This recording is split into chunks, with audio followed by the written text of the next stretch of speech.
I would give it 80% that they come back 6 or 12 months later and they don't want to admit they were wrong, but they were wrong. And they're looking for help. And a lot of it lies in the fact that as much as they may talk about an opportunity for marketing and data teams to collaborate, they don't know how to make that actually happen.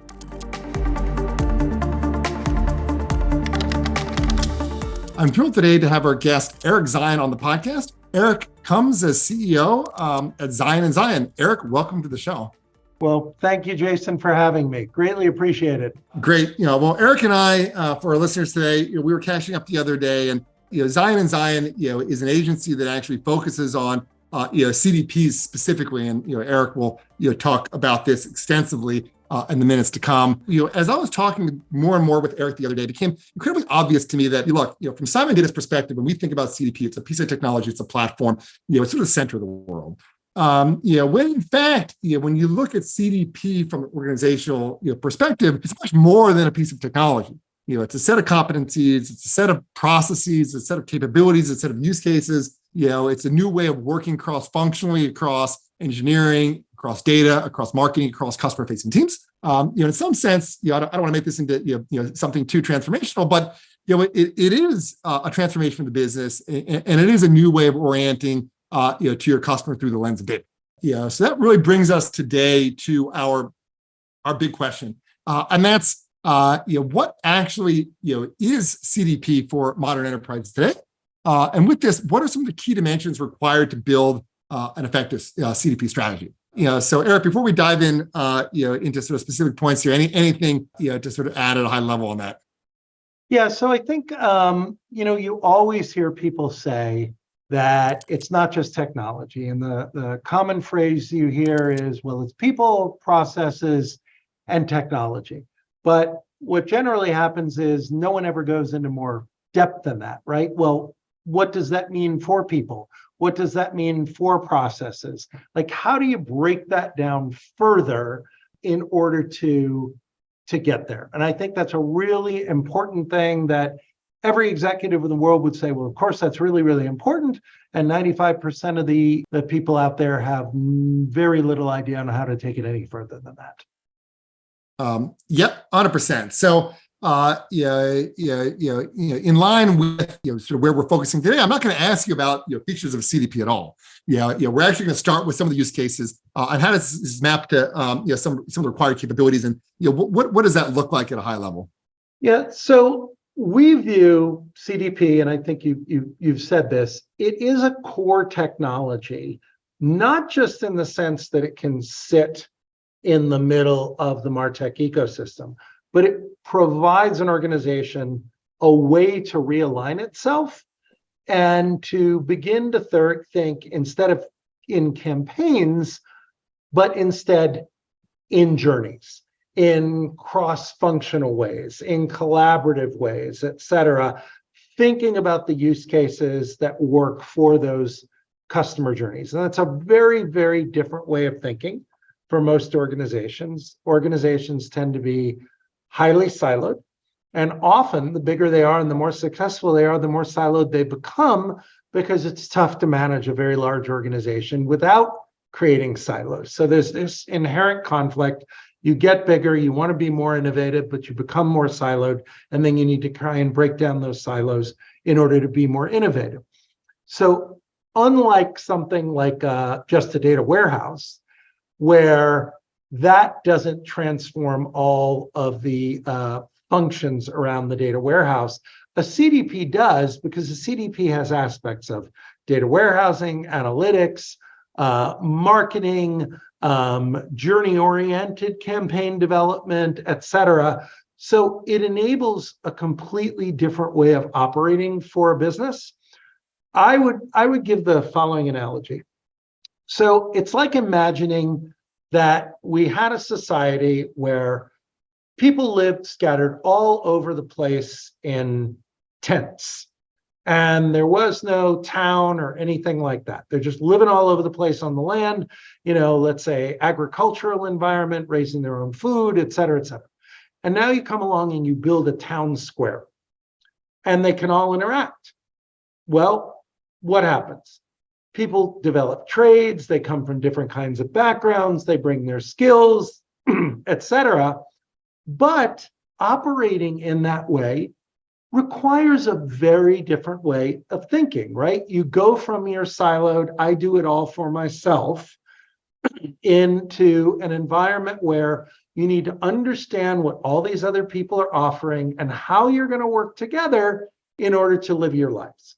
I think that's a direct analogy for organizing an organization around a CDP that, to realize full value, honestly, to realize much value out of a CDP requires a high degree of breaking down those silos and improving organizational collaboration and cross-functionality. 100%. And just building on that, we've talked about, some of these concepts, before. CDP serves as a town square, as a conduit to enable, engineering, data, and marketing work together. Yet at the same time, if the objectives of those functions don't align, if your KPI, if your KPIs, your OKRs, your goals, et cetera, if data is looking to the left and marketing is looking to the right, you can come to the town square and you'll have a great conversation around the hamburgers at the restaurant, or maybe the beers at the pub. But you won't actually be talking about common goals because you won't have common goals. So part of it all working together, is thinking holistically about alignment there. And when it works, what's interesting is with the town square analogy, or in the workplace, at least in a different era, a well-designed building that encourages happenstance meetings between people on different teams. People don't talk about the building as the catalyst to having a well-functioning company. It's the culture, it's the process, it's the organizational alignment, and the building just is another thing that can help get the atoms to collide in a way that naturally has them collide. But getting back to the town square analogy into a CDP, it all needs to work together. And in isolation, it's just not going to get the job done. And to the extent that it doesn't, you generally wind up with these, what we call parity use cases, where all you get out of the CDP is pretty much implementing what you had pre-CDP, like let's say cart abandonment, and you don't get the innovation potential of the CDP realized. Because again, it is an opportunity to coordinate customer journeys and platforms and things like that. But that requires the functions that interact with all of those things to really think in new non-siloed ways. Great. So maybe sort of getting back to capabilities, I think the town square analogy, implies collaboration, implies, efficiency and speed of execution with that sort of new fabric that brings the organization together. You can do more faster because you have, that meeting space. Now we're sort of, you sort of implied, a next set of capabilities and benefits, around, new ways of personalizing the customer experience outside of, we'll call it the V1.0, MarTech experiences that you may have set up, circa 2010, circa 2015. So maybe you can talk to that for a few minutes and what sort of an effective CDP deployment might look like from an omnichannel perspective and an incremental use case perspective. Right. So that's a great question. So as with most decisions to spend money in an organization, and MarTech is no exception to this, but often, suffers from it, people not thinking about this, is the strategy really needs to come first. I remember way back in the early days of CRM, and I'm probably giving my age away, that, there were studies that came out, 75-80% of those projects failed. And the reason was people adopted the technology and they said, well, when we have the platform, that'll solve the problem. And what they realized was they didn't have their sales processes sorted out. So the CRM system didn't really have it wasn't strategically enabling a well thought out process. And we see the same thing can happen with CDPs.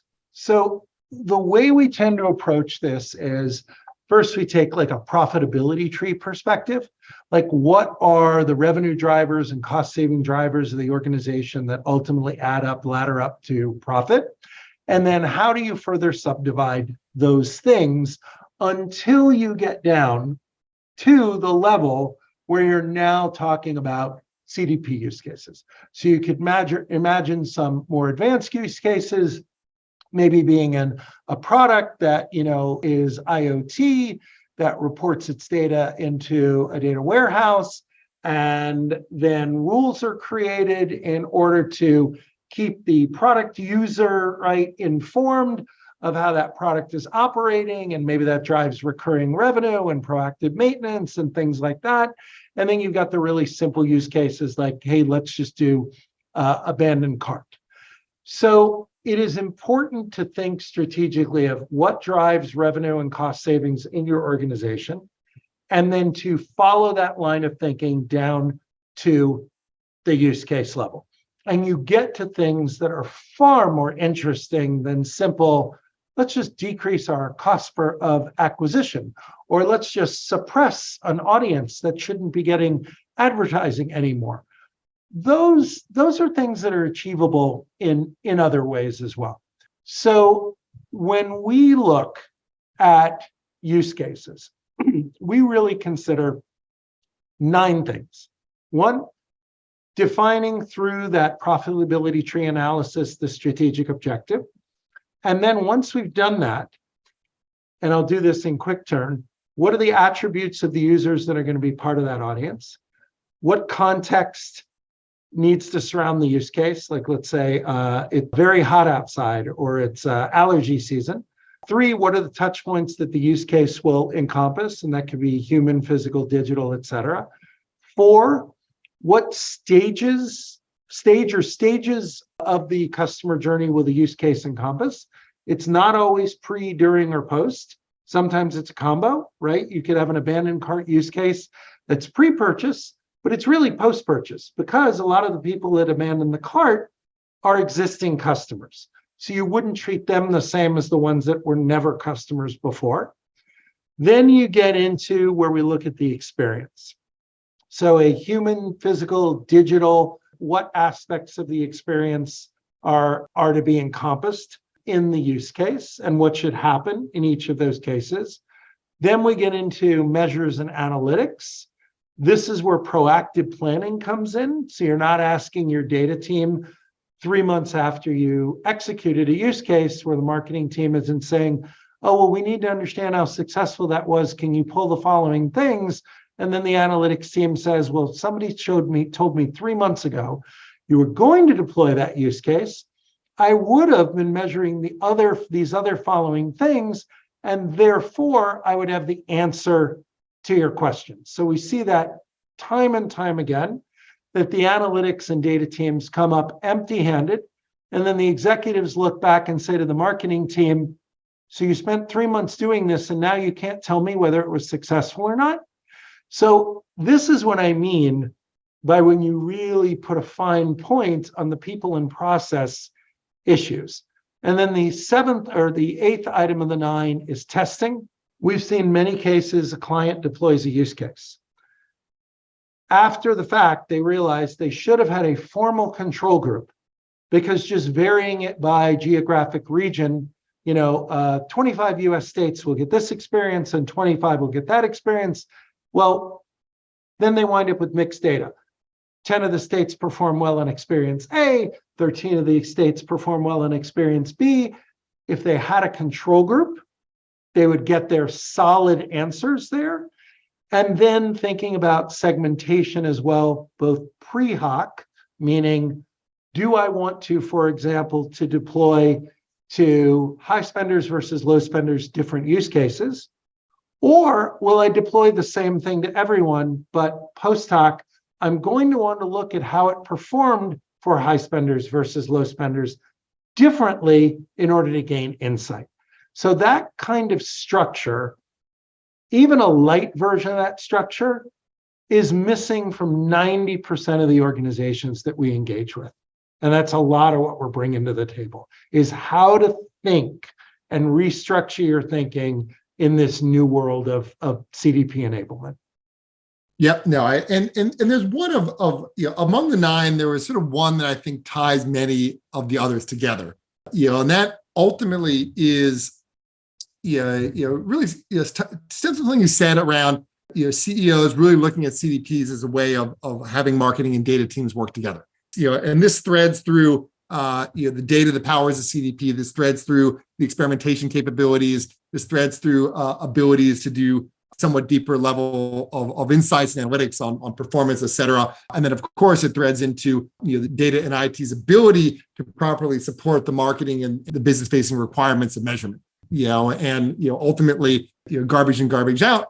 If the CDP isn't collecting the right data, if it's not sitting on top of data that's properly aggregated and measured, then you're sort of at a tough place to begin with. So maybe sort of wedge in a little bit around those two sides of the coin specifically. And for folks listening to the podcast today on the marketing side of the house, and they're saying, hey, my data team is mature, or it's immature, or have capabilities X or Y or Z. What are some questions that they should be asking around support for data as they start to think about their CDP strategy?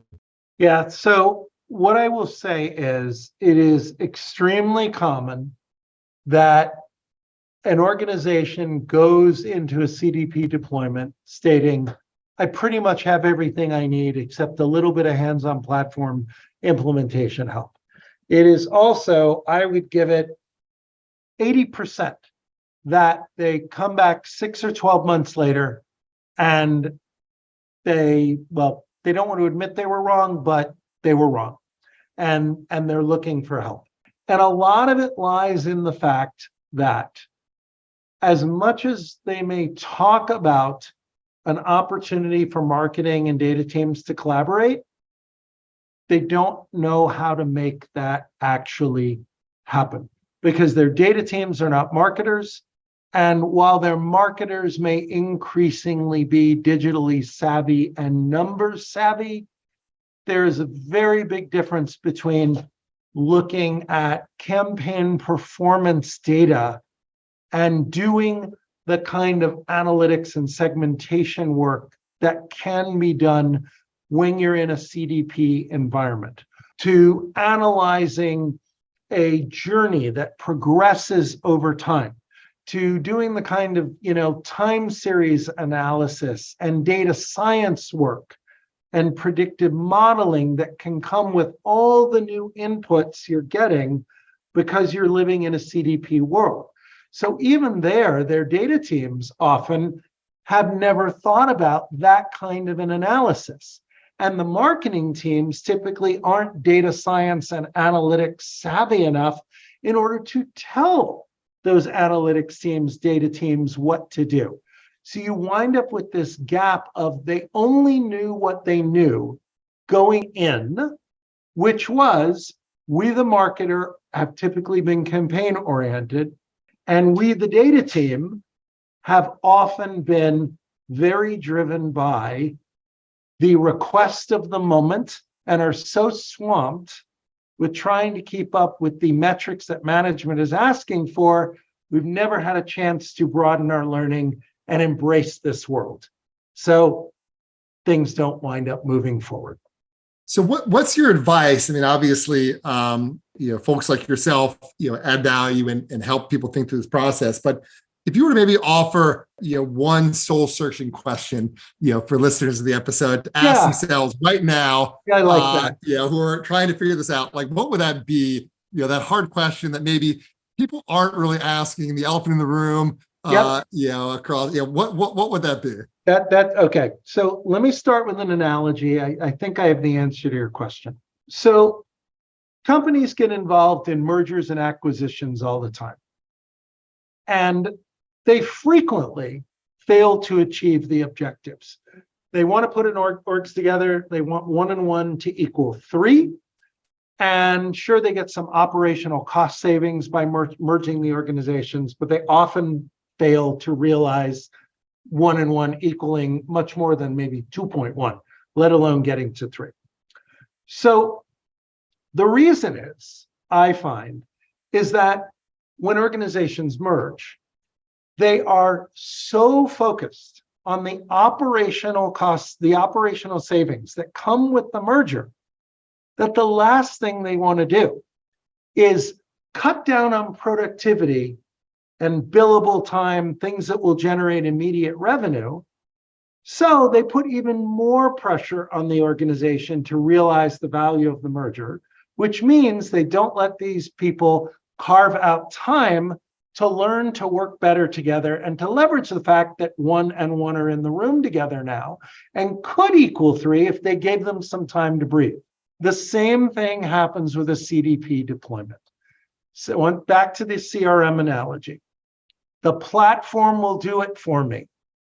No, the marketer, the data person, whoever, if you do not carve out significant amounts of time for those people to change the way they work, as opposed to just adding it to their plate that is already overly full, you cannot transform the organization. It can't be just, well, that's a +1 on my plate. There's only so many hours in a day. And this takes real thinking about how to behave differently and leverage the capabilities you have at your disposal.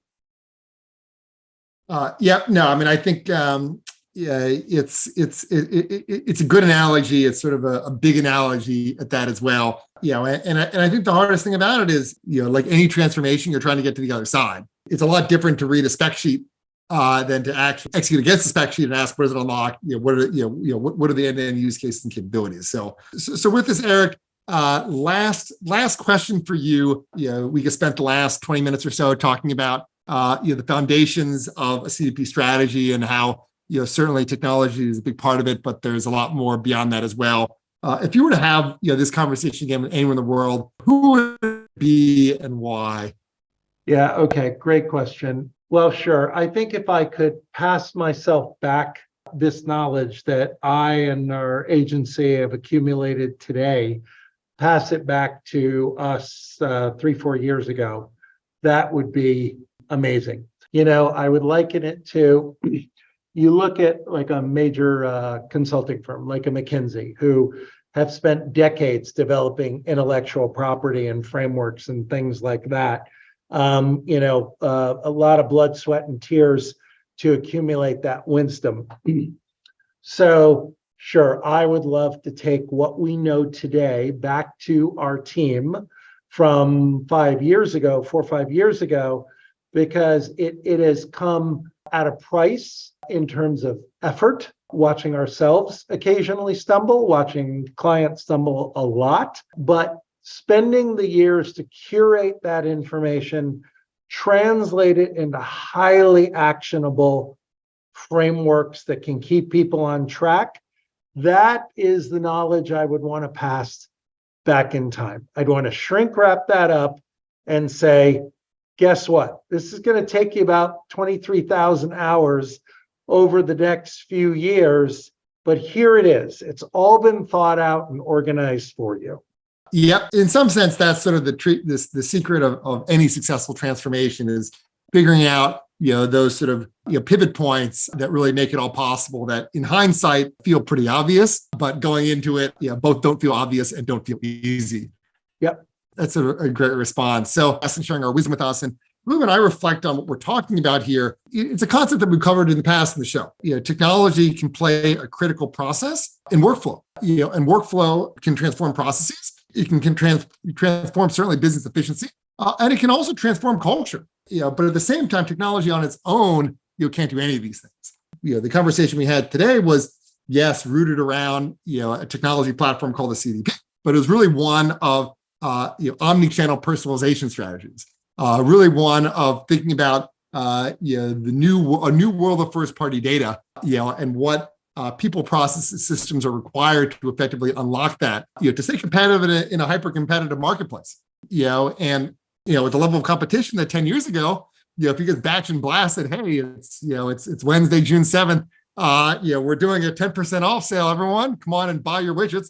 That would work at one point in the past. That does not work today. The game has changed, the competition has changed, the playing field has become, much more competitive. So with this, Aric, for anyone who might want to learn more about, what Zion and Zion does, maybe see if you can help them out or get in contact with you or the team, how can they do so? certainly email me, first name dot last name. So aric.zion@zionandzion.com. And we occasionally get asked, is the and spelled out in the email? So any tech savvy person will know, yes, the and is spelled out in the email, ZIONANDZION.com. Obviously, you can go to our website as well. We love to have great conversations. So anyone that may have a need or just wants to bring up an interesting, challenging question is encouraged to reach out to us. You never know. We may develop a thought leadership piece around that. We're a very intellectually oriented firm that is always looking to understand issues at a deeper level. That is great. And thank you to everyone listening to this episode of the Data Unlocked podcast. If you'd like to learn about Simon Data, please visit us on the web at simondata.com or email us at hello@simondata.com.